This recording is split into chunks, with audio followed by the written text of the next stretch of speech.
ఈరోజు చీమను గూర్చి ధ్యానం చేయబోతున్నాం. ఈరోజు చీమను గూర్చి మనం చీమ యొక్క స్వభావాన్ని గూర్చి పరిశీలన చేయబోతున్నాం. ఈ సమయంలో మన పరిశుద్ధ గ్రంథాన్ని సామెతల గ్రంథం 30వ అధ్యాయానికి మన బైబిల్ తెరచి 25వ వచనానికి వెళ్దాం. ఓసారి సామెతల గ్రంథం 30వ అధ్యాయం 25వ వచనం. చీమలు బలము లేని జీవులు అయినను అవి వేసవిలో తమ ఆహారం సిద్ధపరచుకొనును. దేవుని యొక్క నామానికి మహిమ కలుగును.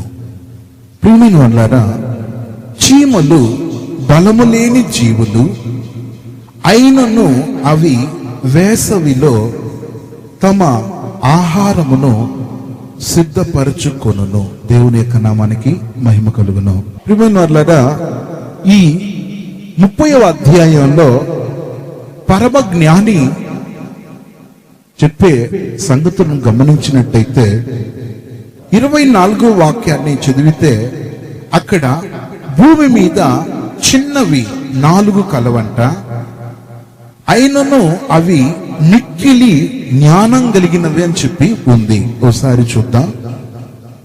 భూమి మీద చిన్నవి 4 కలవు, అయినను అవి మిక్కిలి జ్ఞానము కలిగినవి. దేవునికి స్తోత్రం. తర్వాత 25వ వచనానికి వస్తే ఆ మిక్కిలి జ్ఞానం కలిగినటువంటి జీవుల్లో మొదటి జీవిని గురించి ఇలా ఉంది. చీమలు బలము లేని జీవులు, చీమలు బలము లేని జీవులు అయినను అవి వేసవిలో తమ ఆహారం సిద్ధపరచుకొనును. దేవుని యొక్క నామానికి మహిమ కలుగును. చూడండి, మనం ఇండ్ల ముందు గమనిస్తే మన దినాలలో, మన దైనందిన మన కుటుంబాలలో, మన గ్రామంలో, మనం వసిస్తున్న స్థలాల్లో చీమలను మనం చూస్తుంటాం. చీమలు చూసిన వాళ్ళు చేతులు ఎత్తండి. బ్రదర్, చీమ కూడా తెలియదా బ్రదర్? ఎవరైనా నేను చూడలేదంటే వాళ్ళకి చూపించడానికి ఒక చీమను దీంట్లో పట్టి పెట్టిన,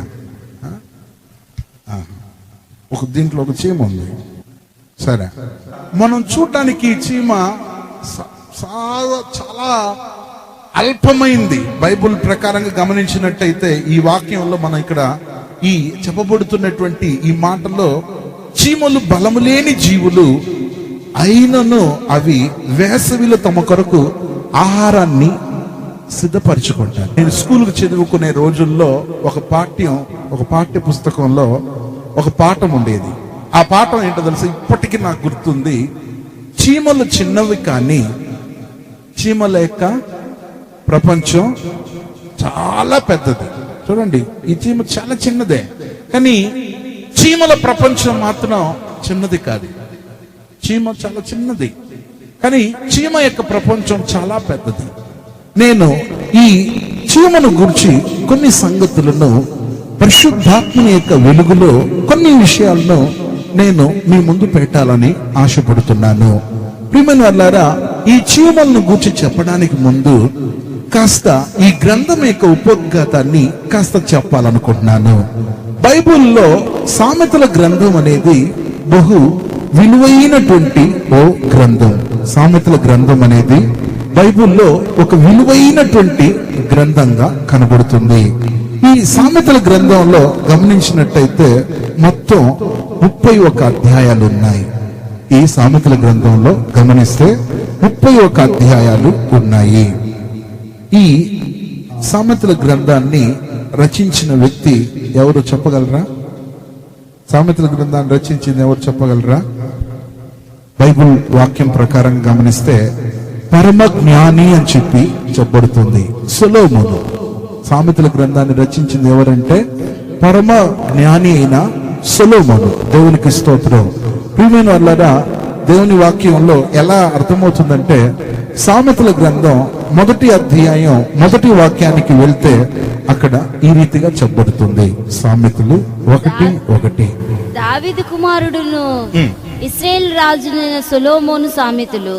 దేవునికి స్తోత్రం. వెనకాల నుండి ఒకరు చదవండి. దావీదు కుమారుడును దేవుని యొక్క నామానికి మహిమ కలుగును. చూడండి, ఇక్కడ గమనించినట్టయితే మనం ఈ గ్రంథంలో సొలొమోను పేరు 3 సార్లు చూడవచ్చు. మనం ఈ యొక్క అధ్యాయంలో గమనిస్తే సొలొమోను యొక్క పేరు 3 సార్లు మనకు కనబడుతుంది. ప్రియమైన వాళ్ళారా, ఈ 3 సార్లు కూడా సొలొమోను యొక్క పేరును బైబిల్ గ్రంథంలో ప్రస్తావించబడి ఉంది. బైబిల్ గ్రంథంలో కావ్య గ్రంథాలు అని చెప్పి ఒక 5 గ్రంథానికి బైబిల్లో పేరు ఇవ్వబడుతుంది. కావ్య గ్రంథం అని చెప్పి ఒకటి యోబు గ్రంథం, రెండవది కీర్తనల గ్రంథం, మూడవది సామెతల గ్రంథం, నాలుగవది పరమగీతములు, ఐదవది ప్రసంగి. మళ్ళా చెప్తున్నాను, బైబిల్లో 66 గ్రంథాలు ఉన్నాయి. కానీ ఈ 66 గ్రంథాల్లో 5 గ్రంథాలకు కావ్య గ్రంథం అని చెప్పి చెప్పబడుతుంది. ప్రియమైన వాళ్ళారా, ఒకటి యోబు గ్రంథం, రెండవది కీర్తనల గ్రంథం, మూడవది సామెతల గ్రంథం, నాలుగవది పరమగీతములు, ఐదవది ప్రసంగి. ఈ 5 గ్రంథాల్లో చాలా హైలైట్ అయినటువంటి గ్రంథం ఏదంటే సామెతల గ్రంథం. ప్రియమైన వాళ్ళారా, సామెత అని చెప్పి చెప్పబడుతుంది. దీన్ని తమిళంలో గమనిస్తే నీతి మొళిగల్ అని చెప్పి ఉంది. దీనికి ఈ గ్రంథానికి పేరు తమిళ్లో నీతి మొళిగల్ అని చెప్పి ఉంది. ఇంగ్లీష్ లో ప్రొవర్బ్స్ అని చెప్పి చెప్పబడుతుంది. చూడండి, సామెతల గ్రంథం అని చెప్పి, సామెతల గ్రంథం అని చెప్పి మన తెలుగులో ఉంది. సామెత అని చెప్పేటప్పుడు ఒక చిన్న పదంలో నుండి ఓ పెద్ద విషయాన్ని తెలియజేసేదాన్నే సామెత అంటారు. చూడండి, ఓ చిన్న విషయాన్ని ఒక సామెత చెప్పి దానిలోండి ఒక పెద్ద సత్యాన్ని వెలుగులో తెచ్చేదే సామెత అంటే. కానీ ఈ సామెతల గ్రంథంలో చాలా విశేషమైనటువంటి విషయాలు కనబడుతుంది. మనం అక్కడక్కడ రెవెన్యూ ఆఫీసులో కానీ, ఇంకా మున్సిపల్ ఆఫీసులో కానీ, పోలీస్ స్టేషన్లో కానీ, ఇంకా కోర్టులో కానీ, ఇంకా పాఠశాలల దగ్గర కానీ కొన్ని నీతి పదాలు కనబడతా ఉంటాయి. అక్కడక్కడ ఒక మంచి మాటలు ఉంటాయి. ఆ మంచి మాటలన్నీ కూడా ఎక్కడి నుండి గ్యాదర్ చేయబడిందంటే ప్రియమైన వాళ్ళారా, ఈ సామెతల గ్రంథం నుండే రాయబడి ఉంటుంది. మనం అక్కడక్కడ చూస్తుంటే కొన్ని నీతి పదాలు, నీతి మాటలు రాయడం చూడవచ్చు. ఆ నీతి పదాలన్నీ కూడా సామెతల గ్రంథం నుండే తీయబడింది. కొన్ని స్కూల్స్ లో గమనిస్తే ఉంటాయి, కొన్ని కార్యాలయాల్లో, కొన్ని ముఖ్యమైన స్థలాల్లో కొన్ని మంచి మాటలు ఉన్నాయి. ఆ మంచి మాటలన్నీ కూడా సామెతల గ్రంథం నుండి తీయబడినాయి. ప్రియమైన వాళ్ళారా, అందుకే రాజకీయ నాయకులు కూడా నోరు తెరిచి ఉపన్యాసం చెప్పేటప్పుడు కూడా ఓ మంచి పదాలు ఉపయోగిస్తారు. ఆ పదాలన్నీ కూడా ఈ గ్రంథం నుండి తీయబడింది. ప్రియమైన వాళ్ళారా, అయినా ఇక్కడ గమనించినట్టయితే ఈ సామెతల గ్రంథం ఓ విశేషమైన గ్రంథం. ఈ గ్రంథంలో గమనిస్తే 31 అధ్యాయాలు ఉన్నాయి. సామెతల గ్రంథంలో 31 అధ్యాయాలు ఉన్నాయి. ఈ 31 అధ్యాయాలను వాక్యాల రూపంగా కౌంట్ చేస్తే, వాక్యాల రూపంలో, వచనాల రూపంలో లెక్క పెడితే 915 వచనాలు వస్తుంది. ప్రియమైన వాళ్ళారా, సామెతల గ్రంథంలో మొత్తం 31 అధ్యాయాలు ఉందన్నాను. ఈ 31 అధ్యాయాల్లో 915 వచనాలు మనకు కంటబడుతుంది. ప్రియమైన వాళ్ళారా, ఈ గ్రంథాన్ని గమనించినట్టయితే 3 భాగాలుగా విడదీయవచ్చు. ఈ సామెతల గ్రంథాన్ని 3 పార్టుగా విభజించవచ్చు. 1వ అధ్యాయం నుండి 24వ అధ్యాయం వరకు ఉన్నటువంటి 24 అధ్యాయాలను మొదటి భాగంగా విభాగించవచ్చు. 3 భాగాలుగా విడదీయొచ్చు అన్నాను. దాంట్లో ఫస్ట్ చాప్టర్ నుండి 24th చాప్టర్ వరకు ఉన్న 24 అధ్యాయాలను మొదటి భాగంగా విభజించవచ్చు. ఇక రెండవది 25వ అధ్యాయం నుండి 29వ అధ్యాయం వరకు ఉన్నటువంటి ఆ యొక్క అధ్యాయాలను రెండవ భాగంగా విభజించవచ్చు. అంటే 25, 26, 27, 28, 29 5 అధ్యాయాలను సెకండ్ భాగంగా, రెండవ భాగంగా విభజించవచ్చు. ఇది రెండవ భాగం. ఇక మనం 30, 31 ఈ 2 అధ్యాయాలను 3వ పార్ట్గా విడదీయవచ్చు. సామెతల గ్రంథం 30వ అధ్యాయం 31వ అధ్యాయం 2 భాగాలుగా విడదీయొచ్చు. ప్రియమైన వాళ్ళారా, నా ఊహ కరెక్ట్ అయితే ఎందుకు దేవుడు ఈ సామెతల గ్రంథానికి లేకపోతే ఈ ప్రొవర్బ్స్ కు 31 అధ్యాయాలు పరిశుద్ధాత్మ దేవుడు పెట్టాడంటే మనకు నెలకు ఎన్ని రోజులు ఉన్నాయి? 31 రోజు. దేవుని నామానికి స్తోత్రం. అంటే రోజు ఒక అధ్యాయం చదవాలని చెప్పి పరిశుద్ధాత్మ దేవుడు ముందుగా లేఖనాల్లో లిఖించాడేమో. నెలకు 31 రోజులు ఉంటాయి. కొన్ని నెలల్లో 30 రోజులు ఉంటాయి. కొన్ని నెలల్లో సంవత్సరంలో ఒకసారి 28 రోజులు వస్తాయి, 29 రోజులు వస్తాయి.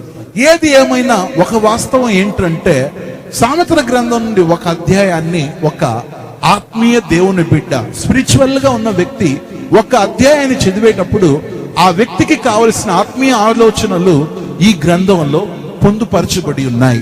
ఈ సామెతల గ్రంథంలో గమనించినట్టయితే 217 ఆజ్ఞలు కనబడుతుంది. మనం దీర్ఘంగా ఆలోచిస్తే, మనం వరుసగా లెక్క పెట్టుకోగలిగితే 217 ఆజ్ఞలను మనం చూడవచ్చు.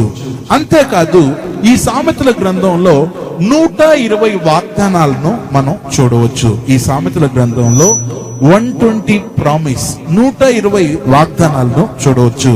ఇక మంచి క్రియలను గూర్చి ఈ సామెతల గ్రంథంలో 17 మంచి క్రియలను గూర్చి చెప్పబడుతుంది. ఈ సామెతల గ్రంథంలో మంచి క్రియలను 17 క్రియలను గూర్చి రాయబడి ఉంది.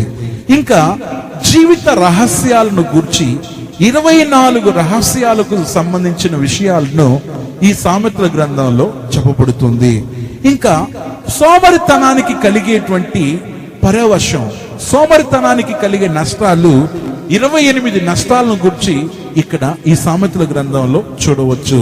అంతేకాదు రాజుకు కావలసిన హెచ్చరికలు, 22 హెచ్చరికలను ఈ యొక్క గ్రంథంలో మనం చూడవచ్చు. రాజుకు కావలసిన 22 హెచ్చరికలను చూడవచ్చు.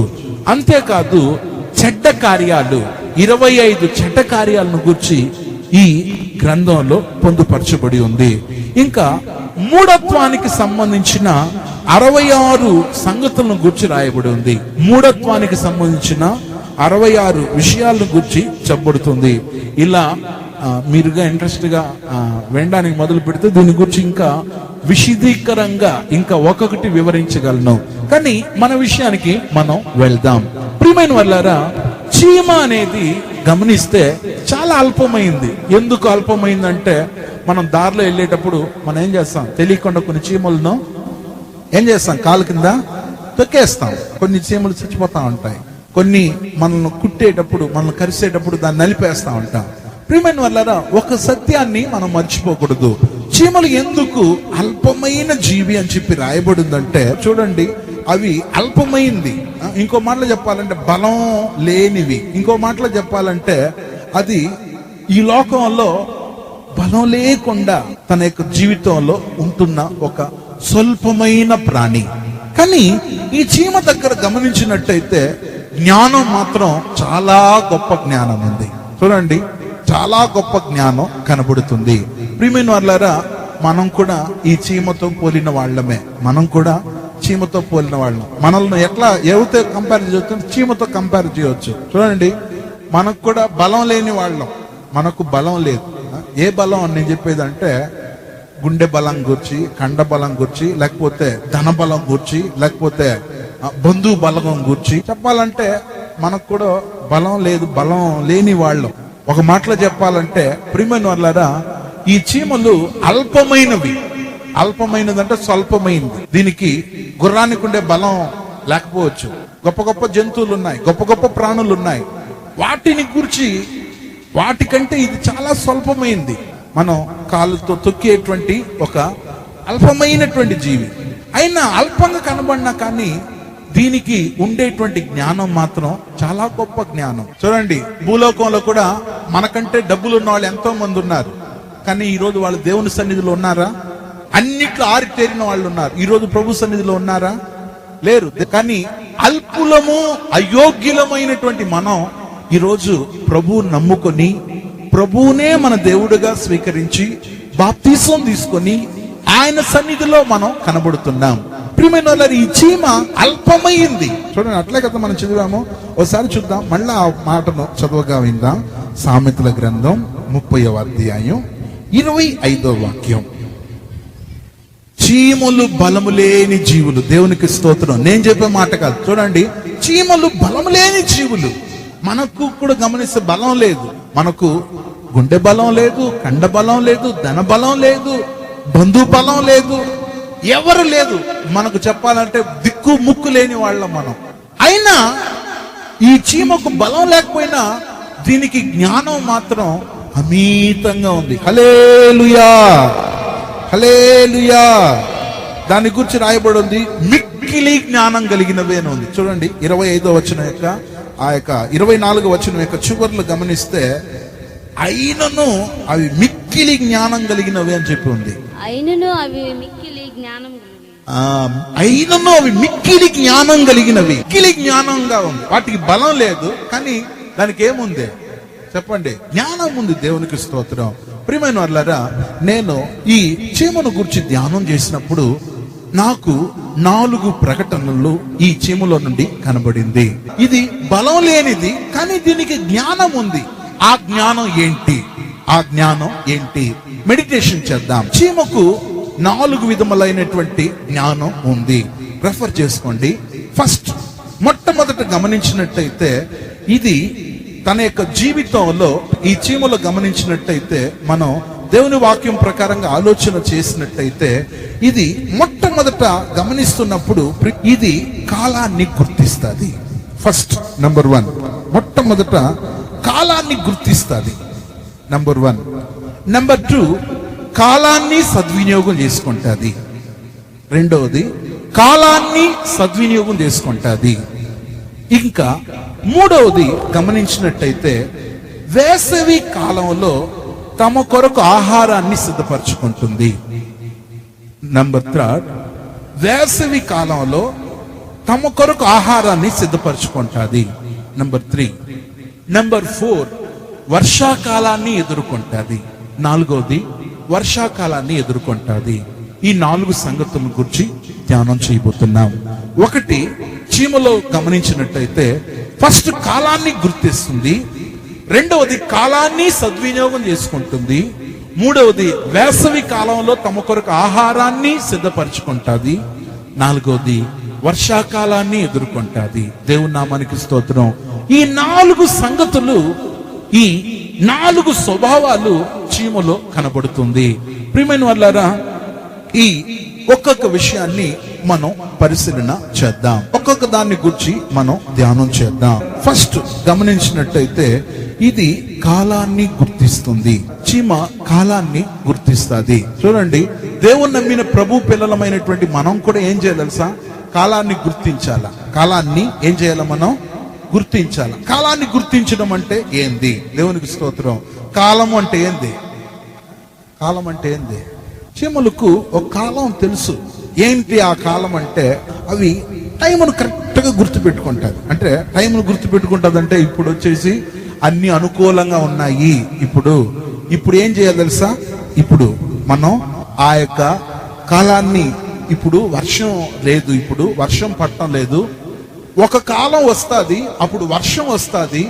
వర్షం వచ్చేటప్పుడు ఆహారం దొరకదు, కాబట్టి ఇప్పుడు ఏం చేయాలి తెలుసా? ఆహారాన్ని వెతుక్కోవాలని చెప్పేసి అది కాలాన్ని గుర్తించి ఏం చేస్తుంది తెలుసా? ఎక్కడెక్కడ ధాన్యం ఉన్నా ఆ ధాన్యాలన్నిటినీ తన యొక్క ధాన్యాగారంలో, చెప్పాలంటే వాటి యొక్క ఆహారాన్ని నిలువ చేసుకోవడానికి తమ గదుల్లోనికి ఆహారాన్ని తీసుకొస్తారు. దేవుని వాక్యం ప్రకారం గమనిస్తే, భూమి మీద గమనించినట్టయితే 3500 రకాల చీమలు ఉన్నాయంట. బైబుల్ పండితులు దీన్ని ఒప్పుకుంటున్నారు. ఇంకా పరిశోధకులు కూడా చెప్తున్నారు. మీరుగా చెన్నైలో వండలు జూ అనే ఒక జూ ఉంది. అక్కడ చిన్న చీమ నుండి పెద్ద ఏనుగు వరకు అన్ని రకాలైన జంతువులు ఉన్నాయి. అన్ని రకాలైనటువంటి జంతువులు ఉన్నాయి. ఆ జంతు ప్రదర్శనశాలలో గమనించినట్టయితే రకరకాలైన చీమలు ఉన్నాయి. ప్రియమైన వాళ్ళారా, వాళ్ళు చెప్తున్నారు 1 మిల్లీమీటర్లు ఉండి 1.54 మిల్లీ ఆ యొక్క మీటర్ వరకు ఉన్న చీమలు ఉన్నాయంట. అంతేకాదు వాళ్ళు చెప్తున్నారు కంటికి కనబడని రకాలైనటువంటి చీమలు కూడా ఉన్నాయంట. అప్పుడు 3500 రకాల చీమలు ప్రపంచంలో ఉన్నాయి. ఈ చీమలు గమనించినట్టయితే మొట్టమొదట అవి కాలాన్ని గుర్తిస్తాయి. కాలాన్ని ఒక దేవుణ్ణి నమ్మిన ప్రభు పిల్లలమైన మనం కూడా కాలాన్ని గుర్తించాలి. కాలాన్ని గుర్తించడం అంటే ఏంటని చెప్పి గమనిస్తే నేను ఓపెన్ గా విప్పి విడమరిసి చెప్పాలనుకుంటున్నాను. ఇప్పుడు ఉండేది ప్రియమైన వాళ్ళారా, ఇప్పుడు వచ్చి దీనికి ఏ కాలం అంటాం? దీనికి వేసవి కాలం చెప్పాలంటే ఇప్పుడు అడిగితే ఇది పగటి కాలం. ఇప్పుడు పగటి కాలం.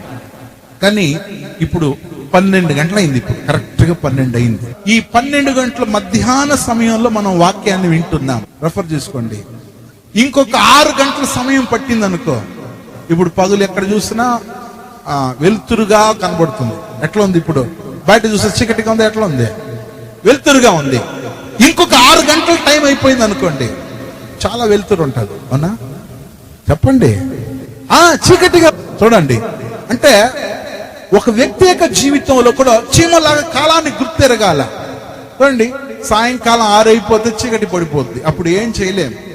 అందుకే పెద్దవాళ్ళు చెప్తుంటారు, దీపం ఉండగానే ఇల్లు చక్కబెట్టు. ఒక దేవుని బిడ్డ కూడా కాలాన్ని గుర్తెరగాల. చాలా మంది కాలాన్ని, చీమలో నుండి మనం నేర్చుకోవాల్సిన సంగతి ఏంటంటే, చీమలు కాలాన్ని గుర్తెరుగుతాది. అంటే ఒక వర్షాకాలం అనేది రాబోతుంది. ఆ వర్షాల సమయంలో పోయి బయటికి ఎక్కడ ఆహారాన్ని వెతుక్కోలేము. ఇప్పుడు ఏం చేయాలి తెలుసా?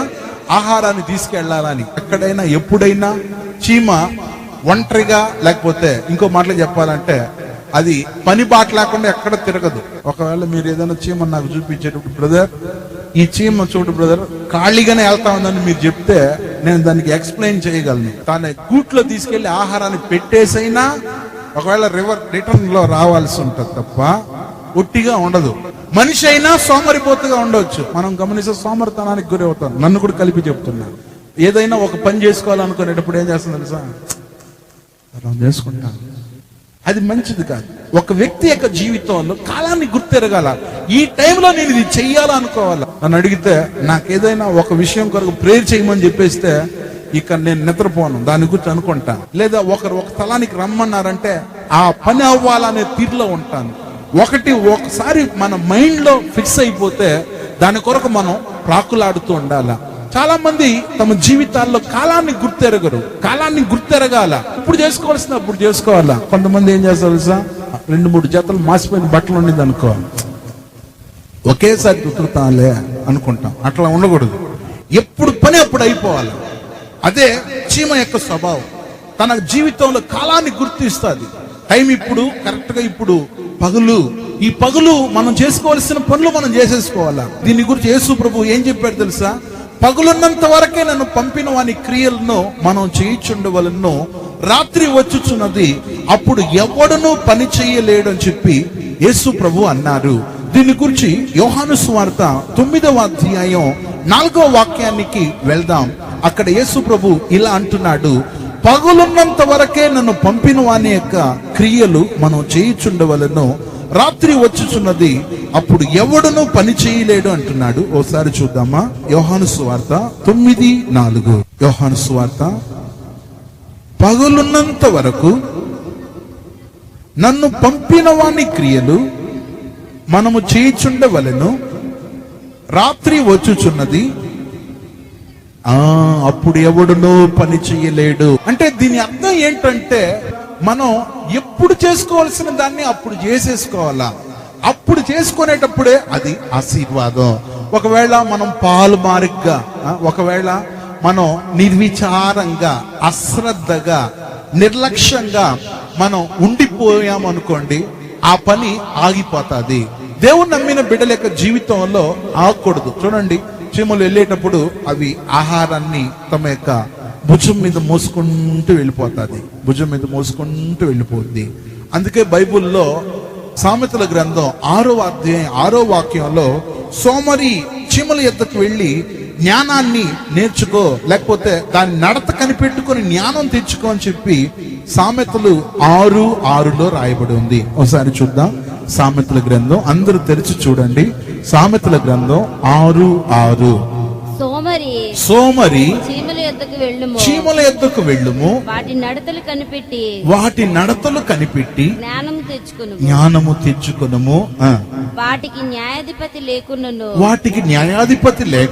పై విచారణకర్త లేకున్నను, అధిపతి లేకున్నను, అవి వేసవి కాలమందు ఆహారము సిద్ధపరచుకొనును, కోత కాలమున ధాన్యము కూర్చుకొనును. చూడండి, ఈ సామెతలు 6 వచనం, 7 వచనం, 8 వచనం, ఈ 3 వచనాల్లో చీమలకు సంబంధించిన విషయాలను గురించి మనకు కనబడుతుంది. చూడండి, సోమరి చీమల యొద్దకు వెళ్ళు అంటున్నాడు, ఒకటి. రెండవది వాటి నడత కనిపెట్టు అంటున్నాడు. మూడవది జ్ఞానం తెచ్చుకో అంటున్నాడు. తర్వాత దానికి నాలుగవది న్యాయాధిపతి లేకున్నా, ఇంకా విచారణకర్త లేకున్నా, అధిపతి దానికి లేకున్నా, అవి వేసవి కాలమందు ఆహారాన్ని ఏం చేస్తుందంట, సిద్ధపరచుకుంటుంది. అంతేకాదు కోతకాలం ముందు ధాన్యాన్ని ఏం చేస్తుందంట, కూర్చుకుంటుందంట. దేవునికి స్తోత్రం. అంటే ఇదంతా దేన్ని బట్టి చెప్పగలంటే కాలాన్ని గుర్తిస్తుంది. ఇప్పుడు ఈ టైంలో నేను సోమరిగా ఉండకూడదు, అది ఫస్ట్ తన యొక్క జీవితంలో అనుకుంటుంది. నేను సోమరిగా ఉండకూడదు. ఎప్పుడైనా సీమలు నిద్రపోతుంది అంటే ఎప్పుడు అంటే అన్ని పనులు అయిన తర్వాత నిద్రపోద్ది, అన్ని అయిపోతే అప్పుడు నిద్రపోద్ది. ఈ ల్యాప్టాప్ లో చూపించాలనుకున్నా అయ్యి తమ యొక్క జీవితంలో ఆహారాన్ని తమ గదుల్లో స్టోర్ చేసుకుని అన్నిటినీ తమకు కావలసిన ఆహారం ఇంకా చాలు సరిపోద్ది అనేటప్పుడే నిద్రపోద్ది. అదే విధంగా ప్రభు పిల్లలమైనటువంటి మన జీవితాల్లో కూడా కాలాన్ని గుర్తెరగాల. ఈ టైంలో మనం మౌనంగా ఉండకూడదు అని చెప్పి గ్రహించాలా. బైబుల్ ప్రకారంగా గమనిస్తే పగటి కాలం అనేది ఉంది, రాత్రి కాలం అనేది ఉంది. పగటి కాలాన్ని నేను కృపాకాలంతో పోలుస్తున్నాను. పగటి కాలాన్ని కృపాకాలంతో పోలుస్తున్నాను. చూడండి, యోహాను సువార్త 9:4 చెప్పబడిన విధంగా అక్కడ పగులున్నంత వరకు అని చెప్పి రాయబడింది పగటి కాలం. రెండవది రాత్రి వచ్చుచున్నదేనంది. రాత్రి కాలాన్ని శ్రమల కాలంతో కంపేర్ చేస్తున్నాను. రాత్రి కాలాన్ని శ్రమల కాలంతో కంపేర్ చేస్తున్నాను. చూడండి, రాత్రి పగులు, రాత్రి పగులు. రాత్రి పగులను మీకు అర్థమయ్యేటట్లు ఎట్లా చెప్పొచ్చు అంటే, మన సంఘంలో ఒక ప్రథమ పాస్టర్ ఉన్నారు. ఆ పాస్టర్ గారు ఏం చెప్పాడంటే, రాత్రి అనేది వచ్చి మనల్ని ఎవరు అర్థం చేసుకోనని విషయం. రాత్రుల్లో ఏం కనబడదు, చీకటిగా మసకగా ఉంటుంది. బైబిల్ పరంగా గమనిస్తే ఎవరు క్రియ చేయలేని టైం, అది క్రియ చేయలేని టైం. కానీ పగులున్నంత వరకు గమనిస్తే అన్ని చాలా పట్టపగులుగా కనబడుతుంది, అన్ని బట్టబయలుగా కనబడతా ఉంటుంది. దేవుని నమ్మిన బిడ్డలు కూడా పగటి వేళల్లోనే ఏదైనా పని చేసుకోవాలా. ఈ పగటి వేళల్లో మనం సైలెంట్ గా ఉండకూడదు. అంటే మన జీవితంలో కాలాన్ని గుర్తెరగాల. మనం ఏం పని చేసుకోవాలన్నా మనం పని చేసుకోవాలా అని దాని అర్థం. ఈ చీమలకు మాత్రం గమనించినట్టయితే కాలాన్ని ఇవి గుర్తిస్తాయి, కాలాన్ని ఇవి గుర్తిస్తాది. దేవుని నమ్మినటువంటి ప్రభు పిల్లల యొక్క జీవితాల్లో కూడా కాలాన్ని గుర్తెరగాల. ఇది ఫస్ట్ విషయం. ఇక రెండవది గమనించినట్టయితే చీమలో ఉండేటువంటి రెండవ విషయం ఏంటి చెప్పండి? కాలాన్ని సద్వినియోగపరచుకుంటుంది. ఫస్ట్ కాలాన్ని గుర్తెరుగుతుంది. రెండోది కాలాన్ని సద్వినియోగం చేసుకుంటుంది. అంటే సద్వినియోగం అంటే దుర్వినియోగం కాదు, సద్వినియోగం. సద్వినియోగం అంటే ఏంది? టైంను ఏం చేయాలా? ఉపయోగించుకోవాలా. టైంను ఏం చేయాలి తెలుసా? ఉపయోగించుకోవాలా. బైబుల్లో దీని గురించి ఎఫెసీ 5:15 రాయబడి ఉంది, దినములు చెడ్డవి గనుక మీరు సమయమును పోనీయక మీరు సద్వినియోగం చేసుకొనొచ్చు, అజ్ఞానుల వలె కాక జ్ఞానుల వలె నడుచుకున్నట్లు అని చెప్పి అపోస్తులుడైనటువంటి పౌలు చెప్తున్నారు. ఎఫెసీ 5:15. ఎఫెసీ 5:15.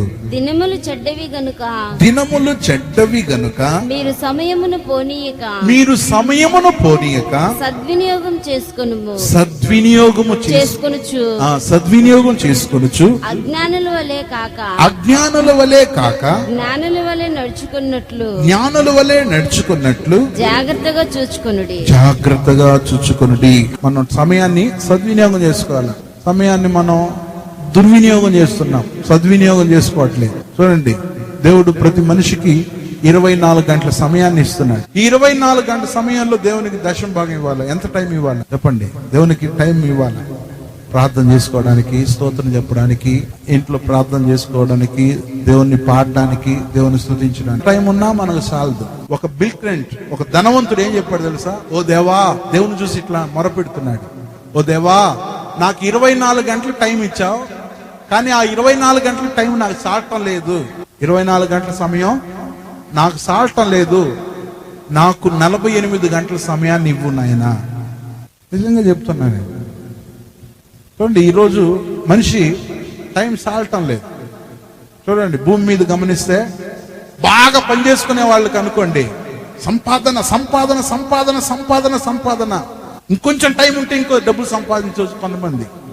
ఇంకా కొంతమంది ఉన్నారు, ఇంకొంచెం టైం ఉంటే సినిమా చూస్తాం, ఇంకో సినిమా చూస్తాం, ఇట్లా కొంతమంది. ఇంకా కొంతమంది ఉన్నారు, ఇంకొంచెం టైం ఉంటే ఈ చదువు కాకుండా పై చదువు చదవాలనుకుని కొంతమంది అనుకుంటారు. ఇంకా వాహనాలు నడిపే వాళ్ళని చూడండి, అబ్బో అంత లోపల 9 అయిపోయిందా రాత్రి, ఇంకొంచెం గంట సేపు ఉంటే ఇంకొక 2-3 బాడుగులు చూసుకోవచ్చు అన్న వాళ్ళు ఉన్నారు. లేరా అండి? ఉన్నారు. ఇంకొంచెం టైం ఉంటే ఇంకో పని చేసుకొని రావచ్చు కదా, అంత లోపల పొద్దు పోయిందా అనుకునే వాళ్ళు ఉన్నారు. ఒక గొప్ప ధనవంతుడు ఉన్నాడు, అతని దగ్గర ఎంత డబ్బులు ఉందో ఆ డబ్బులు లెక్క పెట్టడానికి తన జీవిత కాలంలో సగం కాలం సరిపోద్దంట. అలాంటి వాళ్ళంతా ఏం అడుగుతారు? ఇంకా 24 గంటలే కాదు, 48 గంటలు అడగటం వల్ల కూడా పెద్ద విశేషం ఏం లేదు. కానీ ఒకటి మాత్రం సత్యం ఏంటంటే, మన జీవితంలో మనం సమయాన్ని సద్వినియోగం చేసుకోవాలి. అంటే దేవునికి ఒక 3 గంటల సమయాన్ని దేవునికి దశంభాగం ఇవ్వాలి. అంటే మన టైంలో నేను చెప్పేది అంటే, దేవుడు మనకి ఇచ్చిన టైంలో కొంచెం సేపు దేవుణ్ణి స్తుతించి, కొంచెం సేపు పాడి, లేదంటే ప్రభువు గురించి తెలియని వాళ్లకు కొంచెం దేవుని గురించి వాక్యం చెప్పేటప్పుడు అది ఆశీర్వాదం. నేను ఒక ఊర్లో సేవ చేసేటప్పుడు అక్కడ దేవుడు నాకు ఒక ఆలోచన ఇచ్చాడు. ఆ ఆలోచన ఏంటో తెలుసా? ఎల్ఆర్ షీట్ అని చెప్పి ఒక షీట్ ను నేను తయారు చేశాను. కూర్చొని నేను ఒక ఇలాంటిది చూపిస్తాను. ఇలాంటి చార్ట్ ఒకటి రెడీ చేశాను. దీంట్లో గమనిస్తే ఒక వారానికి సరిపడేటువంటి విషయాలు ఇందులో ఉన్నాయి. మాకు జ్ఞాన హృదయం కలుగునట్లు చేయము, మా దినములు లెక్కించుటకు మాకు నేర్పుము అని చెప్పి మోషే ప్రార్థన చేసేటప్పుడు 90వ కీర్తన 12వ వాక్యంలో ఒక మాట చెప్తున్నాడు. ఒకసారి ఆ వాక్యాన్ని చదువుగా విందాం. 90వ కీర్తన 12వ వాక్యం. 90వ కీర్తన 12వ వాక్యం. 90వ కీర్తన 12వ వాక్యం. మాకు జ్ఞాన హృదయం కలుగునట్లుగా చేయము, మా దినములు లెక్కించుటకు మాకు నేర్పుము. దేవుని యొక్క నామానికి స్తోత్రం. చూడండి, మాకు జ్ఞాన హృదయము కలుగునట్లు చేయము, మా దినమును లెక్కించుటకు మాకు నేర్పుము. అప్పుడు ఒక వ్యక్తికి తమ యొక్క దినాన్ని లెక్కించడానికి జ్ఞానం కావాలా. లైఫ్ రిపోర్ట్ షీట్ అని చెప్పి దీనికి పేరు పెట్టినాను, ఎల్ఆర్ షీట్ అని. దీంట్లో గమనించినట్టయితే ఆదివారం నుండి శనివారం వరకు, అంటే ఆది సోమ మంగళ బుధు గురు శుక్రు శని, వారమంతా మనం ఎంత టైం దేని కొరకు ఖర్చు పెడుతున్నామని చెప్పి ప్రభు చిత్తమైతే మీకు ఇస్తాను. దీంట్లో గమనిస్తే మొత్తం 1 2 3 4 5 6 7 8 కాలమ్స్ ఉన్నాయి. 8 కాలమ్స్ లో గమనిస్తే నిద్రకు ఎంత టైం ఖర్చు పెడుతున్నాం, పని చేయడానికి లేకపోతే చదవడానికి ఎంత టైం స్పెండ్ చేస్తున్నాం, ప్రయాణం చేసేదానికి ఎంత టైం ఖర్చు పెడుతున్నాం, శుభ్రానికి అంటే అలంకరించుకోవడానికి ఎంత టైం సద్వినియోగం చేస్తున్నాం, వినోదానికి ఎంత టైం స్పెండ్ చేస్తున్నాం, తినడానికి త్రాగడానికి ఎంత టైం స్పెండ్ చేస్తున్నాం, ఆరాధనకి ఎంత టైం మనం వెచ్చిస్తున్నాం, భక్తికి ఎంత టైం మనం వెచ్చిస్తున్నాం. దేవునికి స్తోత్రం. ఇట్లా ఈ షీట్ లో గమనిస్తే మనం మన టైంని ఎట్లా ఖర్చు పెడుతున్నాం. మన జీవితంలో ఎందుకు ఇవన్నీ నేను చెప్తున్నా అంటే, మనం కాలాన్ని ఏం చేయాలి తెలుసా? మనం సద్వినియోగం చేసుకోవాలి. ఇప్పుడు మిమ్మల్ని గురించి చెప్పామనుకో, మీరు బాధపడతారు, బ్రదర్ చూడు ఇట్లా చెప్తున్నాడు అని చెప్పి. నన్ను గురించి చెప్తున్నా. ఇప్పుడు నేను నా జీవితంలో కాలాన్ని నేను సద్వినియోగం చేసుకోవాలా. కాలం అంటే సమయం, టైం మనం సద్వినియోగం చేసుకోవాలా. ఇప్పుడు దేవుని కృప వల్ల నాకు 2 కళ్ళు బాగా కనబడుతుంది. ఇప్పుడు మీరు అంత దూరంలో పెట్టినా కానీ నేను చూసి చెప్పగలను, చదవగలను. ఇప్పుడు నేను ఈ టైంలో నేను బైబిల్ చదవకుండా ఉన్నాను అనుకో, ఇంకొక 2-3 సంవత్సరాలు, లేదా ఇంకొక 5 సంవత్సరాలు, లేదా ఇంకో 10 సంవత్సరాలు అయిపోయింది అనుకో, అప్పుడు బైబిల్ చదవాలని నాకు ఇంట్రెస్ట్ వచ్చింది అనుకో, నా కన్ను ఏమై ఉంటుంది పండి. నేను అందుకే మిమ్మల్ని కూడా చెప్పను, నన్ను కూడా చెప్తున్నా. గుడ్డోడై ఉంటా, దాంట్లో కాంప్రమైజ్ కావాల్సిన అవసరం లేదు. ఉన్నది ఉన్నట్టు చెప్తా, లేనిది లేనట్టు చెప్తా. నా గుర్చైనా ఇతరులు గుర్చైనా ఒకటిగా చెప్తా. అప్పుడు నేను ముసలోడయి ఏడా కళ్ళు కనబడతాయి కదా. ఉన్నప్పుడు చదవకుండా ఊరు తిరగడం, అది తిరగడం, ఇది తిరగడం అయింది. ఇప్పుడు కనబడమంటే ఎక్కడ కనబడుతుంది? అర్థం ఇక్కడ అర్థం అర్థం అర్థం అర్థం పెట్టుకుని ఇంకేం కనబడుతుంది? ఇప్పుడు కళ్ళు కనబడేటప్పుడు చదవడానికి లేనప్పుడు, కళ్ళు లేనప్పుడు వెతికి చదివి ఏం లాభం? అందువల్ల నేను మీకు చెప్పేది ఏంటంటే, ఒక టైం ఇస్తాడు దేవుడు, అందరికీ ఒక టైం ఇస్తాడు. ఆ టైంలో మనం చదువుకోవాలా. నేను ఒక ఎగ్జాంపుల్ నాకు చెప్పాను. ఇట్లా మీరు పోల్చుకుంటే, ఇప్పుడు ఆరోగ్యం మనకు బాగున్నప్పుడు దేవుని గుడికి నడవాలా, మనం ఆలయానికి రావాలా. ఒక ఆమె ఇప్పుడు వస్తుంది చూడండి, అడ నిలబడు అట్లా నిలబడు. మనం టైం ఉన్నప్పుడు దేవుని ఆలయానికి రావాలా, దేవుని ఆశీర్వాదాలను పొందాలా. అది వదిలేసి మనం మన యొక్క జీవితంలో వ్యర్థంగా తిరిగేసి ఆ తర్వాత మనం ఆశీర్వాదాలు పొందుకోగలమా? పొందుకోలేము. చూడండి, ఇప్పుడు ఆదివారం, ఈ ఆదివారం ప్రార్థన సమయంలో మనం దేవుని ఆశీర్వాదాలు పొందుకోవాలా. మనం సోమవారం ప్రేయర్కి వస్తే ఇప్పుడు సోమవారం ప్రేయర్ జరుగుతుందా? జరగదు. మనకు చూడండి, అప్పుడు కాలాన్ని సద్వినియోగం, అప్పుడు సమయాన్ని మనం సద్వినియోగం చేసుకోవాలా. మనం సమయాన్ని సద్వినియోగం చేసుకున్నప్పుడు ఆశీర్వాదాలు ఉండదు. అందువల్ల మనకు దేవుడు ఒక టైం ఇచ్చిన్నాడు. ఆ టైంలో మనం ఏం చేయాలో చేసుకోవాలి, అన్ని చేసుకోవాల్సింది చేసుకోవాలి. అలాంటి స్థితి మనకు లేదన్నప్పుడు మనకు చాలా నష్టాలు సంభవిస్తుంది. అదే నేను చెప్పాను కదా, ఇప్పుడు కళ్ళు కనబడేటప్పుడు నేను బైబిల్ బాగా చదువుకోవాలా. అది వదిలేసి మనకు దేవుడు సమయం ఇచ్చేటప్పుడు ఆ సమయాన్ని మనం సద్వినియోగం చేసుకోవాలి. అందుకే దేవుని వాక్యంలో రాయబడి ఉంది, మీరు అజ్ఞానుల వలే కాక జ్ఞానుల వలే నడుచుకున్నట్లు అని చెప్పి దేవుని వాక్యం చెప్పబడుతుంది. భూమి మీద గమనించినట్టయితే అన్నిటికీ ఒక టైం ఉంటుంది. ఆ టైం దాటిందనుకోండి. అందుకే బైబిల్లో 115వ కీర్తన 17వ వాక్యాన్ని చదివితే అక్కడ ఓ మంచి మాట రాయబడి ఉంది. ఆ మాట ఏంటో ఒకసారి చదువుగా విందాం. బైబిల్ తెరిచి ఒకసారి కీర్తనల గ్రంథం 115వ అధ్యాయం 17వ వాక్యం. 115వ కీర్తన 17వ వాక్యం. మృతులను మౌన స్థితిలోనికి దిగిపోవారును యెహోవాను స్తుతింపరు, మేమైతే ఇది మొదలుకొని నిత్యము యెహోవాను స్తుతించుదుము. మేమైతే అని చెప్పి రాయబడి ఉంది. ఎవరు వాళ్ళంటే, ఒక మాటలో చెప్పాలంటే కాలాన్ని గుర్తిరిగిన వాళ్ళు. కాలాన్ని గుర్తిరగాల అంటే దేవుడు ప్రతి మనిషికి ఈ లోకంలో జీవించడానికి ఇంత సర్టన్ పీరియడ్ అని ఇచ్చాడు. ఆ సర్టన్ పీరియడ్ ను సద్వినియోగం చేసుకోవాలా. ఆ టైమును మనం సేవ్ చేసుకోవాలా. ఆ టైమును మనం ఉపయోగించుకోవాలా. దేవుడిచ్చిన టైం అంతా మనం జీవించేసి మన ఇష్టం వచ్చినట్లు బ్రతికి ఆఖరిలో వచ్చేస్తే దానికి ఫలితం ఉండదు. కావున దేవుని నమ్మిన బిడ్డల యొక్క జీవితాల్లో చీమ ఎట్లా కాలాన్ని గుర్తెరుగుతాదో, కాలాన్ని ఎట్లా సద్వినియోగం చేసుకుంటాదో, అలానే మనం సద్వినియోగం చేసుకోవాలా. ఒక మాటలో చెప్పాలంటే, చీమ ఈ టైంలో నేను మౌనంగా ఉండకూడదు, ఈ టైంలో నేను అలా ఉండకూడదు అని చెప్పి ఇది ఏం చేస్తుంది తెలుసా? తన యొక్క జీవితంలో తన సమయాన్ని సద్వినియోగం చేసుకుంటూ ఉంటుంది. ఇది చీమలో ఉన్నటువంటి రెండవ విషయం. ఇక మూడో విషయానికి వెళ్దాం. మూడవది గమనించినట్టయితే, మూడో విషయం ఏంటి చెప్పండి? వేసవి కాలంలో ఆహారాన్ని సిద్ధపరచుకుంటుంది. కాలంలో అని చెప్పి చెప్పబడుతుంది. వేసవి కాలం అంటే ఏది? ఎండాకాలం. అంటే వర్షాకాలం వస్తే దానికి ఆహారం దొరకదని దానికి తెలుసు. ఏం తెలుసు? వర్షాలకు భూమి అక్కడక్కడ నీళ్లు నిండి ఉంటుంది, అందువల్ల ఇప్పుడు దొరకదు అని చెప్పేసి వర్షాకాలం ముందు అది ఏం చేస్తుంది అంటే తన జీవితంలో వేసవి కాలంలో ఆహారం తీసుకుంటుంది. ఇప్పుడు ఒక కథ చెప్తున్నా. ఒక ఊర్లో ఒక చిలుక ఒక చీమ స్నేహంగా ఉండేవి. ఒక ఊర్లో ఒక చీమ ఒక చిలుక చాలా క్లోజ్ గా ఉండేది, చాలా అన్యోన్యంగా ఉండేది. ఒకరోజు జరిగింది ఏంటో తెలుసా? ఓ చెట్టు, ఆ చెట్టు కింద నీళ్లు ఉంది. పాపం ఈ రెండు మాట్లాడుకుంటున్నాయి. ఏవేవి?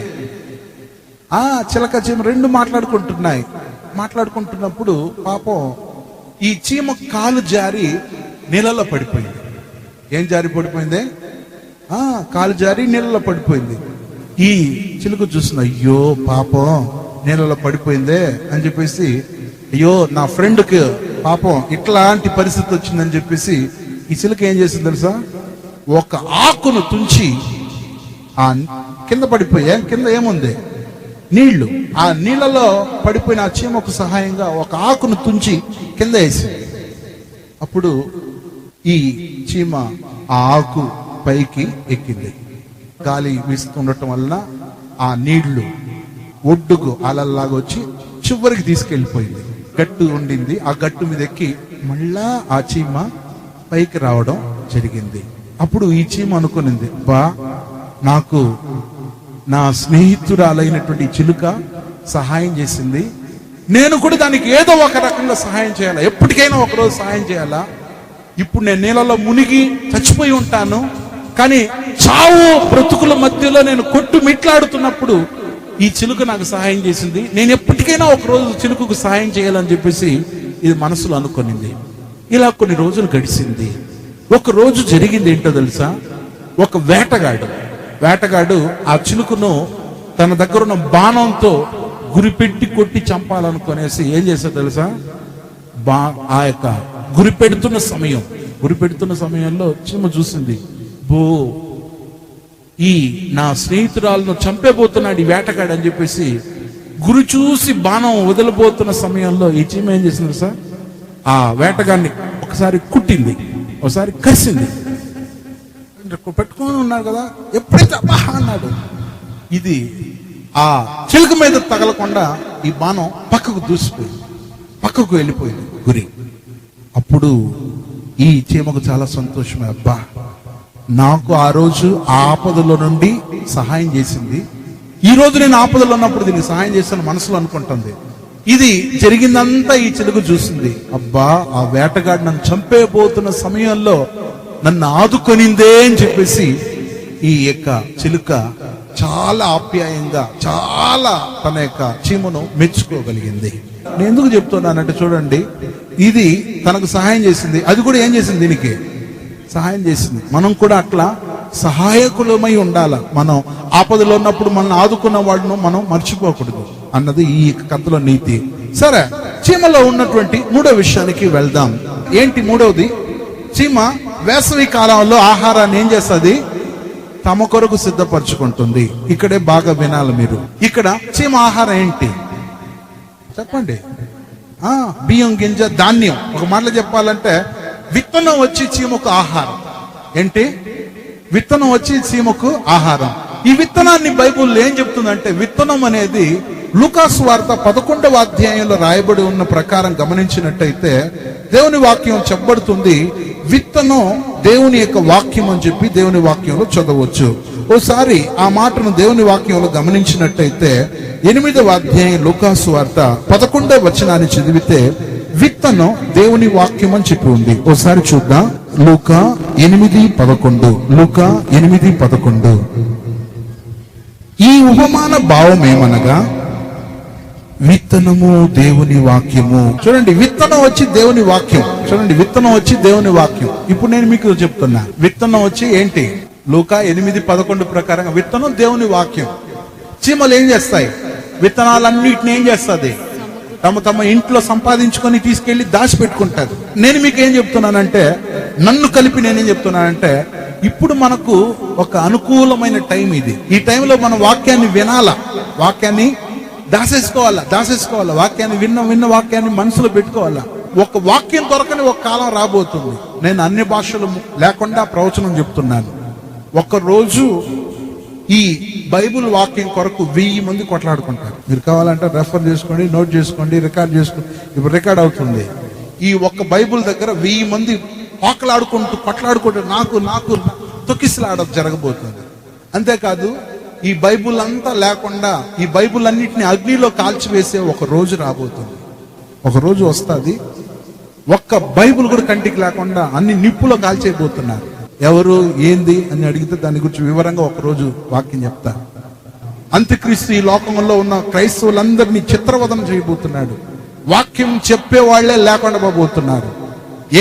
ఒక ప్రభు రాకడ వచ్చేటప్పుడు చర్చిలు అన్ని చర్చిలు ఖాళీ అయిపోబోతుంది. సేవకులందరూ పరలోకానికి వెళ్ళిపోబోతున్నారు. దేవుని నమ్మిన బిడ్డలందరూ పరలోకానికి వెళ్ళిపోతారు. ఆ రోజు మీరు గుడికి రండి అంటే ఇప్పుడు టైం లేదు ఇప్పుడు అనుకుంటున్నాం. కానీ ఒకరోజు మీరు గుడికి వస్తారు, ఆ రోజు పిలవకపోయినా మీరు వస్తారు. ఆయన ఆ రోజు వాక్యం చెప్పేవాళ్ళు ఉండరు.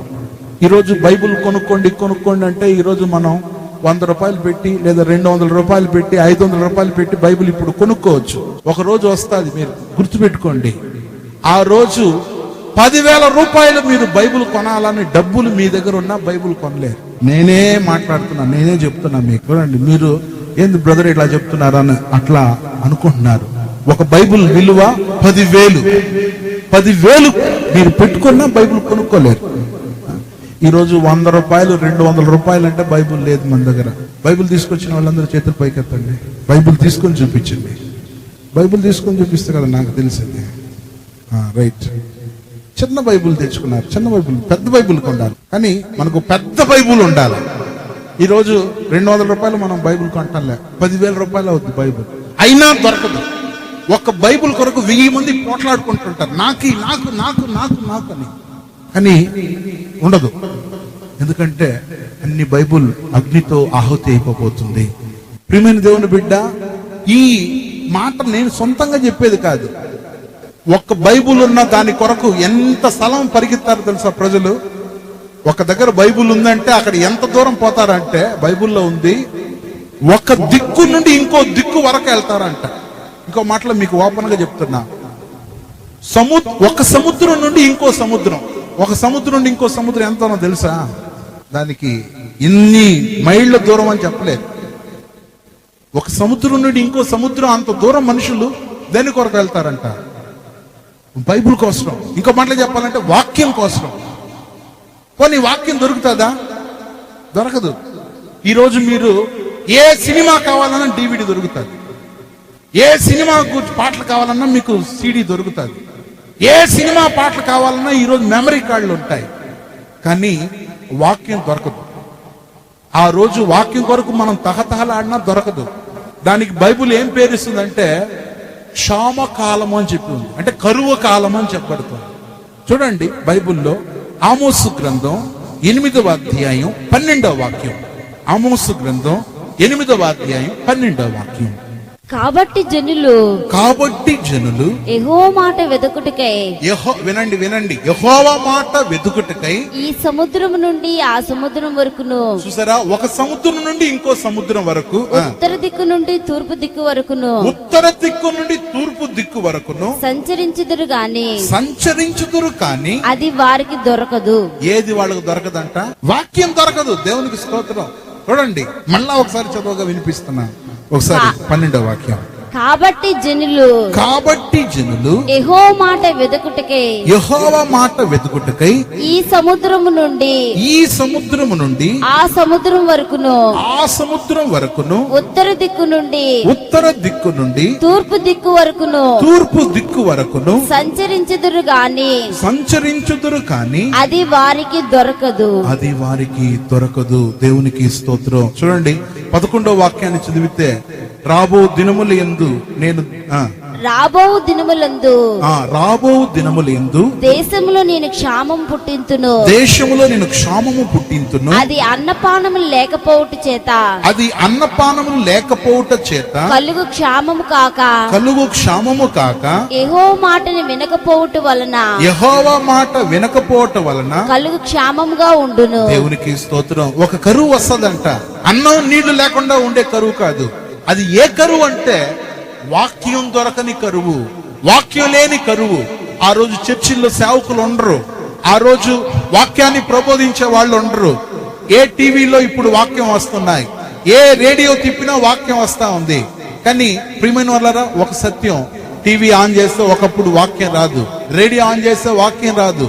ఎందుకంటే కరువు రోజు. అందువల్ల ఈ చీమలకు ఏం తెలిసిందంటే, ఇప్పుడు వచ్చేసి వేసవి కాలం, ఇప్పుడు ఆహారాన్ని నేను గోడౌన్లో తీసుకెళ్లి పెట్టుకోవాలా, నేను నా యొక్క ధాన్యాగారంలో తీసుకెళ్లి ఆహారాన్ని, ఆ యొక్క గింజలు నేను భద్రం చేసుకోవాలని చెప్పేసి చీమలు ఏం చేస్తాయి తెలుసా? అన్ని తీసుకుంటాది. అందువల్ల నేను మీకు చెప్పే సంగతి ఏంటంటే, ఇప్పుడు మనం వాక్యం వినేదానికి ఇప్పుడు అనువైన సమయం ఇది. అందువల్ల వాక్యాన్ని వినడానికి దేవుని దగ్గరకు రండి, దేవుని ఆశీర్వాదాలను పొందండి, ఉపవాస ప్రార్థనకు రండి, కనిపెట్టుకోటాలకు రండి, బైబిల్ స్టడీస్ రండి, సేవలకు రండి. ఎందుకంటే ఇప్పుడు మనకు మంచి టైం. కానీ ఒక టైం వస్తుంది, ఆ రోజు మనం ఏమీ చేయలేని పరిస్థితి. అందువల్ల చీమల్లో నుండి నేర్చుకోవాల్సిన మూడవ సంగతి ఏంటంటే, ప్రియమైనోళ్ళరా, అది ఏంటి? ఆ మూడవ సంగతి చెప్పండి ఒకసారి, మీ అర్థమైన వాళ్ళు. వేసవి కాలంలో తమ కొరకు ఆహారాన్ని సిద్ధపరచుకుంటది. ఇప్పుడు వేసవి కాలం, ఇప్పుడు వేసవి కాలం అంటే చెప్పాలంటే అన్ని అనుకూలంగా ఉన్న టైం. ఇప్పుడు మనకు అవైలబుల్, ఇప్పుడు వాక్యం అవైలబుల్లో ఉంది, వాక్యం మనకు అనుకూలతలో ఉంది. ఇప్పుడు వచ్చి వాక్యాన్ని మనం భద్రం చేసుకోవాలా, మన యొక్క గదుల్లో నింపుకోవాలా. మన గదుల్లో అంటే మన మెమరీలో, మన మనస్సులో, మన తలంపుల్లో, మన హృదయంలో వాక్యాన్ని ఇప్పుడు వినాలా. అంత్యక్రీస్తు వచ్చేసి దేవుని రాకడలో సేవకులు వెళ్ళిపోయిన తర్వాత అంత్యక్రీస్తు వచ్చి ప్రజలను, క్రైస్తవులందరినీ కొట్టి చంపేటప్పుడు అప్పుడు వాక్యం కొరకు తహతహలాడటం వల్ల ఏ ప్రయోజనం ఉండదు. అందువల్ల చీమల్లో నుండి మూడవది ఏంటి నేర్చుకుంటున్నామంటే, వేసవి కాలంలో అవి తమ యొక్క ఆహారాన్ని భద్రం చేసుకుంటాది, దాచుకుంటాది. ఇది మూడవ సంగతి. సరే, నాలుగో సంగతి చెప్పి ముగిస్తాను. నాలుగోది ఏంటి చెప్పండి? వర్షాకాలాన్ని ఎదుర్కొంటాది. వర్షాకాలం అని చెప్పినప్పుడు గమనించినట్టయితే దీన్ని నేను దేంతో కంపేర్ చేస్తున్నా అంటే, వర్షాకాలము అని చెప్పేటప్పుడు ప్రియమైన వాళ్ళు, ఇది ప్రభు రాకడను చూపిస్తుంది. వర్షాకాలం అనేది ప్రభు రాకడను. వర్షం పడేటప్పుడు గమనిస్తే భూమి అంతా చల్లగా, ఎక్కడ చూసినా ఎట్లా ఉంటదంటే ఆహ్లాదంగా ఉంటది. ఆ వర్షాకాలాన్ని ఎదుర్కొంటాది. దేవుని పిల్లలమైనటువంటి మనం కూడా ప్రభు రాకడను ఎదుర్కోవాలా. అంటే వర్షాకాలాన్ని ఎదుర్కోవడానికి, అంటే ఇక నాకేం తక్కువ లేదు, చీమలు అనుకుంటాయి, నాకు ఇంటి నిండా ఏముంది, ధాన్యం ఉంది, ఇంటి నిండా ఆహార గింజలు ఉన్నాయి, ఇంటి నిండా నాకు అన్ని ఉన్నాయి. ఇప్పుడు ఈ చీమలు ఏమనుకుంటా, నాకేం ఇంక భయం లేదు, నాకేం భయం లేదు, వర్షం రాని అంటారు. ఇదే విధంగా దేవుని పిల్లలమైన మనం కూడా ప్రభు అయిన యేసు రమ్ము, నేను రెడీ అనాలా. అలా రెడీ అనే వాళ్ళకే యేసు ప్రభు వస్తాడు. లేకపోతే మనం రెడీ లేదనుకోండి. ఇప్పుడు నేను చెప్తున్నా, ఆ చీమలు ఒకవేళ తమ ఇంట్లో ఆహారాన్ని పెట్టుకోకపోతే వర్షం వస్తే ఎట్లా ఉంటుంది చెప్పండి? అర్థమైందా? ఇప్పుడు గింజలన్నీ లోపల పెట్టుకోకుండా అప్పుడు వెతకడానికి పోయింది అనుకోండి, ఎప్పుడు వర్షం వచ్చేటప్పుడు వెతకడానికి పోతే తడిసిపోద్ది, ఒక గింజ కూడా దొరకదు. దేవుని పిల్లలమైనటువంటి మనం కూడా ఆ వర్షాకాలమే ప్రభు రాకడంటే, ఆ వర్షాకాలానికి మనం ఏం చేయాలి తెలుసా? సై రెడీగా ఉండాలి. ప్రభువా, నువ్వు వచ్చేటప్పుడు నేను వెళ్ళాలి నాయనా అని చెప్పి అనుకోవాలి. ప్రియమైన వర్షాకాలం చాలా చాలా మంచిది. ఆ వర్షాకాలాన్ని ప్రభు రాకడతో నేను పోల్చి చెప్తున్నాను. ఎందుకంటే వర్షం పడేటప్పుడు భూమి మీద ఉన్న చెట్లకన్నిటికీ చల్లటి ఆ ఆశీర్వాదం, భూమి అంతా ఎండిపోయిన భూమికి చెమ్మ తగులుతుంది, మట్టి వాసనగా మారుతుంది. వర్షం పడేటప్పుడు ఎండిపోయిన చెట్టు కూడా బ్రతికిపోతుంది. దేవుని పిల్లలమైనటువంటి మన జీవితాల్లో ఆ రాకడ కొరకు సిద్ధపడాలా. ఒక చిన్న కథ చెప్పి ముగిస్తున్నాను. ఒకసారి బాతులు మేపేవాళ్ళు ఉండారు. ఒక ప్రాంతంలో బాతులు మేపేవాళ్ళు. కానీ మీరు కూడా తెలుసు, మన ప్రాంతాల్లో బాతులు మేపుతుంటాం. బాతులు వాళ్ళు ఏం చేస్తారంటే బాతులకు గుర్తు వేస్తారు. అవునా కాదా? అవునని చెప్పి వాళ్ళు ఒకసారి చేతులు ఎత్తండి. బాతులన్నీ గుర్తులేస్తారు. దేవునికి స్తోత్రం. అంటే ఓ 10 మంది బాతులు కాపర్లు ఉన్నారనుకోండి, వాళ్ళ బాతులన్నిటికీ ఒక ఆయన ఒక గుర్తు వేస్తాడు, ఇంకొక ఆయన ఇంకో గుర్తు. కానీ ఈ బాతులన్నిటికీ ఒక ఆశ, ఏంటంటే అందరూ ఒకే దగ్గర ఉండాలని. ఈ బాతులు కాపర్లు ఏం చేస్తారు తెలుసా? పెద్ద పెద్ద వలయం, దాన్ని ఏమంటాం దాన్ని చుట్టూ కూడా చుట్టూ ఏం చేస్తాం? చుట్టూ కంచె లాంటిది, వల లాంటిది వేసేసి దాని లోపల బాతులన్నిటిని పెడతాం. కానీ ఈ బాతులకి ఏం కోరికంటే అన్ని కలిసి తిరిగితే బాగుంటుంది, అన్ని ఒకటిగా కలిసిమెలిసి ఉంటే బాగుంటుంది అని చెప్పేసి ఈ బాతుల యొక్క ఆశ. కానీ బాతుల కాపర్లు ఒప్పుకోవట్లేదు. బాతులన్నిటిని ఇది నా హద్దు, ఇవి నా బాతులు అని చెప్పి దానికి ముద్రలేసి దాన్ని తమదిగా భావించుకునేసి బాతులు కాపర్లు దాన్ని తమ పరిధిలో పెట్టుకుంటుంటారు. కానీ బాతుల ఆశ ఏంటంటే అందరూ ఒకటిగా ఐకమత్యంగా ఉండాలని దాని కోరిక. కానీ ఒకరోజు జరిగింది ఏంటో తెలుసా? ఒకరోజు వర్షం వచ్చింది. ఆ వర్షం కొంచెం పెరిగింది, ఇంకొంచెం పెరిగింది, ఇంకొంచెం పెరిగింది. బాతులు కాపర్లందరూ కూడా అయ్యో అనుకుంటున్నారు. ఈ బాతులన్నీ ఏం చేసినాయి? నీళ్లు మట్టం పెరిగే కొలది హాయిగా చెప్పాలంటే ఆ తడికలంతా లేచిపోయింది. తడికి పైగా నీళ్లు వచ్చేసింది. ఇప్పుడు బాతులన్నీ ఏం చేసినాయి? అన్ని కలిసి మెలిసిపోయింది, అన్ని కలిసిపోయింది. దాన్ని కలిపింది ఏది? వర్షం. ఈ రోజు కూడా సంఘాల్లో మాది పెంతుకోస్తు సంఘం ఒకరు చెప్తున్నారు, ఇంకొకరు చెప్తున్నారు మా సెవెంత్ అడ్వెంటిస్ట్ అంటున్నారు, ఇంకొకరు బెరాక మాది అంటున్నారు, ఇంకొకరు చెప్పాలంటే మేము ఆర్సీఎం వాళ్ళు అంటున్నారు, మేము సిఎస్ఐ వాళ్ళం అంటున్నారు, ఇంకొకరు బాప్టిస్ట్ వాళ్ళం అంటున్నారు. ఇప్పుడు ఎట్లా బాతులు కాపర్లు ఎట్లా దానికి ముద్ర కొట్టేసి దానికి వాటి యొక్క బాతులకు గుర్తులు వేసేస్తున్నారు, అట్లా ఈ రోజు సంఘాల్లో సేవకులు గుర్తులు వేసేసి పెట్టేస్తున్నారు. కానీ ఒక రోజు వస్తుంది వర్షం కాలం, ఎట్లా వర్షం వచ్చినప్పుడు అన్ని కలిసిపోయిందో అలా మనమందరం ప్రభుని ఎదుర్కోవడానికి మేఘాల మీద దేవుని యొక్క పిల్లలకు దేవుడు ఇవ్వబోతున్న టైం ఆసన్నమవుతుంది. ఈ చీమలో నుండి మూడవది మనం చూసాం, నాలుగో విషయాన్ని ధ్యానిస్తున్నాం. ఇవి వర్షాకాలాన్ని ఎదుర్కొంటది. అంటే వర్షమా రా అంటది. మనం కూడా ప్రభువైన యేసు రమ్ము అని పిలవాలా.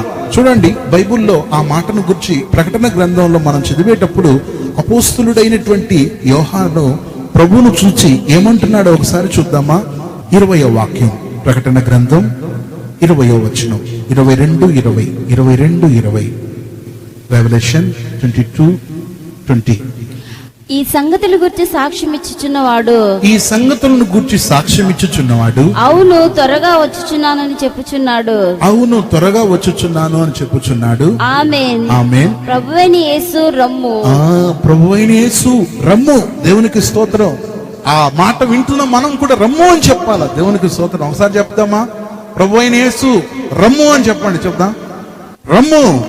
మనం ఆ యొక్క చీమలు ఎట్లా వర్షాకాలాన్ని వెల్కమ్ చేస్తుంది, వెల్కమ్ అంటది వర్షాకాలానికి, మనం కూడా ఆ యొక్క ప్రభు రాకడకు స్వాగతం చెప్పాలి, వెల్కమ్ చెప్పాలి. ఎందుకంటే మనం గెట్ రెడీగా ఉన్నాం. అంటే మనకు కావలసిన ఆహారం లోపల ఉంది, గదుల్లో. చీమలు ఒక మాటలో చెప్పాలంటే వాటి గదుల్లో వాటి నిలువ చేసిన ఆహార ధాన్యాలు ఉన్నాయి కాబట్టి ఎంత వర్షం వచ్చినా ఇంకేం భయం లేదు, ఎందుకంటే కావలసిన ఆహారం లోపల ఉంది. అందువల్ల ప్రభు పిల్లలమైనటువంటి మనం కూడా మన హృదయంలో, మన గుండెల్లో, మన మనసుల్లో, మన తలంపుల్లో వాక్యాన్ని ఫిల్ చేసుకుని ఉంటే ప్రభు రాకడను సంతోషంగా అంగీకరించగలం. అందరు కళ్ళు మూయండి. ఈ మెసేజ్ ముగిస్తున్న సమయంలో నీవు నేను చీమకు ఎంత జ్ఞానం ఉందో ఆ జ్ఞానాన్ని మనం పొందుకోవాలా. బైబిల్ చెప్తుంది భూమి మీద మిక్కిలి చిన్నవి ఉన్నాయి, అవి మహాజ్ఞానం కలిగినవి. వాటిలో చీమ, అవి అల్పమంగా కనబడినా వాటికి మాత్రం జ్ఞానం ఎక్కువగా ఉంది.